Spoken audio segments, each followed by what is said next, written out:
Que la paix soit sur vous, où que vous soyez et à quelque moment que vous m'entendiez. Alors, de plus en plus de questions affluent et je suis d'abord toujours extrêmement touché de votre confiance. Vous me sollicitez sur des questions délicates, ce qui me force à l'humilité, mais ce qui m'oblige aussi à répondre. Alors aujourd'hui, je réponds à la question suivante. Oui, effectivement, on s'aperçoit qu'il y a de plus en plus de problèmes sur la question de la puissance sexuelle masculine. Il y a quelque temps encore, sur ce même plateau, je recevais Corinne Lepage, qui a été la ministre de l'Environnement du président François Hollande en France, et qui disait donc sur ce même plateau qu'il y avait effectivement ce constat que la puissance, la fertilité masculine était de plus en plus mise à mal. Et la question c'est pourquoi ? Comment se fait-il ? Alors, pour elle et pour beaucoup de gens, la raison est essentiellement liée à la dégradation de l'environnement. Bien. Et c'est admis aujourd'hui par le plus grand nombre. C'est-à-dire, c'est le résultat d'un plus grand taux de pollution dans les grandes villes, ce qu'on mange, l'industrialisation un petit peu de l'alimentaire, très bien, c'est admis aussi. Et plein de choses que vous connaissez. Pour résumer, en fait, pour dire que, effectivement, la dégradation de l'environnement est l'une des causes qui amènent à cette diminution de la possible fertilité, puissance sexuelle masculine. Eh bien, commencez à me connaître, je voudrais apporter autre chose, une autre piste de réflexion pour apporter ma pierre à l'édifice et essayer de trouver des solutions, finalement. Parce que c'est ça le plus important. Alors, quel est mon avis ? Pour répondre simplement. Bien, voyez-vous, alors, tout ce qui est dit sur la dégradation de l'environnement, ok, accepté, très bien. C'est noté, on est d'accord. Mais tout le monde oublie une chose. C'est que l'être humain est aussi, alors du point de vue justement sexuel, est un animal. Là, on est dans ses facultés les plus terrestres qui soient, liées donc à sa reproduction. Et alors, on oublie quelque chose de très important, me semble-t-il. C'est qu'il y a une différence entre l'homme et la femme. Et vous constaterez, tout le monde fait aussi, on parle de problèmes sur la puissance masculine, et non pas, on ne parle pas d'un problème du côté féminin. Ce que l'on oublie, me semble-t-il, c'est cette différence entre les deux et que la société de consommation est encore bien plus responsable de ce phénomène, dégradation de la puissance sexuelle masculine, qu'on ne veut bien nous le dire. Je ne crois pas, moi, que la dégradation de l'environnement soit seul responsable. Responsable, oui, mais pas tout seul. Car voyez-vous, il y a une programmation comme naturelle, différente que l'on soit homme ou femme. Et ça, c'est pas pris en compte.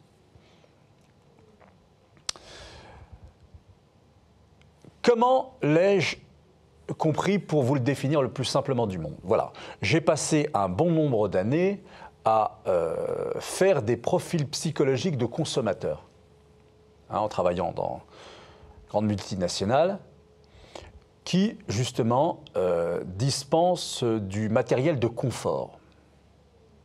N'est-ce pas? C'est-à-dire qu'on va dans des grands magasins et on va acheter des radiateurs, on va acheter donc des radiateurs pour chauffer la maison, des ballons d'eau chaude pour chauffer l'eau, des chaudières, on va acheter des climatisations pour rendre l'air un peu plus frais quand il fait trop chaud en été, etc., etc. Du matériel informatique, des cuisinières électriques, bien. Tout cela pour rendre votre chez-soi le plus confortable possible.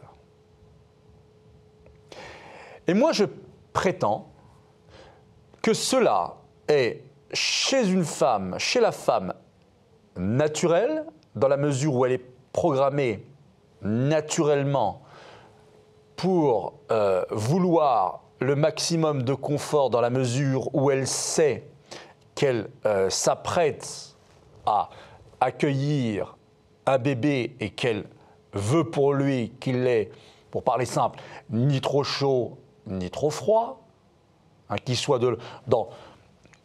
sous sa protection pleine et entière et qu'il puisse gentiment se développer, et que c'est pour ça, effectivement, beaucoup de gens s'aperçoivent, et les multinationales le savent, qu'il faut séduire les femmes pour avoir le maximum de clientèle et le maximum de chiffre d'affaires. Le problème, c'est que ce confort-là, lui, s'il est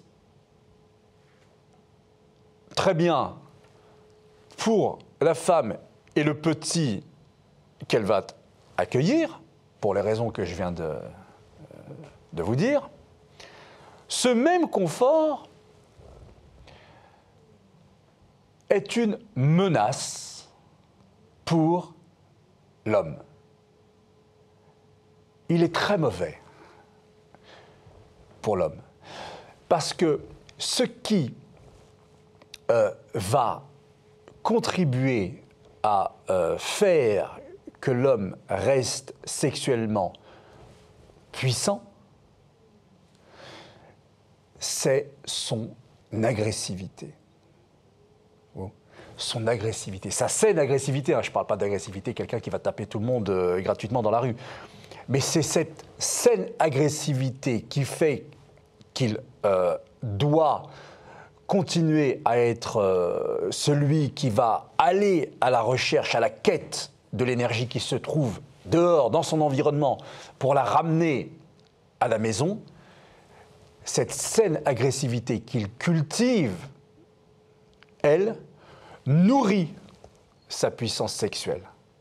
Or, quand l'homme, à son tour, reste dans un environnement à l'intérieur, bien au chaud ou bien au frais s'il fait trop chaud dehors, donc dans un confort absolu, vous avez vu le niveau de confort qu'on a atteint aujourd'hui, eh bien, sans qu'il puisse s'en rendre compte, cela anesthésie son agressivité. Cette saine agressivité qui lui permet, en fait, de régénérer sa puissance sexuelle. Le plus naturellement du monde. sans pilule, sans rien, sans aucun remède artificiel. Vous voyez ? Il se retrouve finalement, si vous me permettez cette image, comme ce lion qui est dans le zoo. Le zoo. Vous voyez ? Ce lion qui est en cage, à qui on apporte de la viande, à qui on apporte l'eau, que l'on lave, à qui de temps en temps on met une petite piqûre pour l'anesthésier. Croyez-le ou non, la lionne saura reconnaître qui est le vrai lion, de celui qui est en cage ou de celui qui continue à chasser le gibier dans la savane. Et le lion qui est en cage, lui aussi, sait bien qu'il n'est plus tout à fait un lion. Voyez-vous ?